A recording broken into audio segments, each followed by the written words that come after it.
এই যে নতুন এই ভিডিওগুলো আমি আবিষ্কার করে থাকি এবং আপনাদেরকে দেখানোর জন্যে, হাসানোর জন্য এই ভিডিওগুলো আমি অনেক কষ্ট করে থাকি, কিন্তু আপনারা ভিডিওগুলো দেখে অবশ্যই আপনারা সরিয়ে দেন। এটা কিন্তু সঠিক কাজ করেন না। আর এই ভিডিওগুলো আমার করতে কষ্ট হয়, আপনাদেরকে বলে বোঝাতে পারবো না। এই যে কষ্টর ফল আপনারা কি দিতে পারবেন?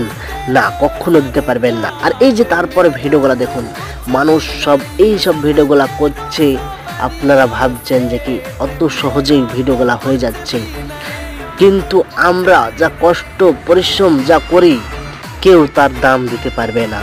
কিন্তু আপনারা ভাবেন যে কি এই ভিডিওগুলো অনেক সুন্দরভাবে অল্প সহজে হয়ে যায়, অল্প টাইমের মধ্যে হয়ে যায়, কিন্তু না, ওই অল্প টাইমের মধ্যে ভিডিও কখনো হতে পারে না। আর অনেক সময় লাগে ভিডিও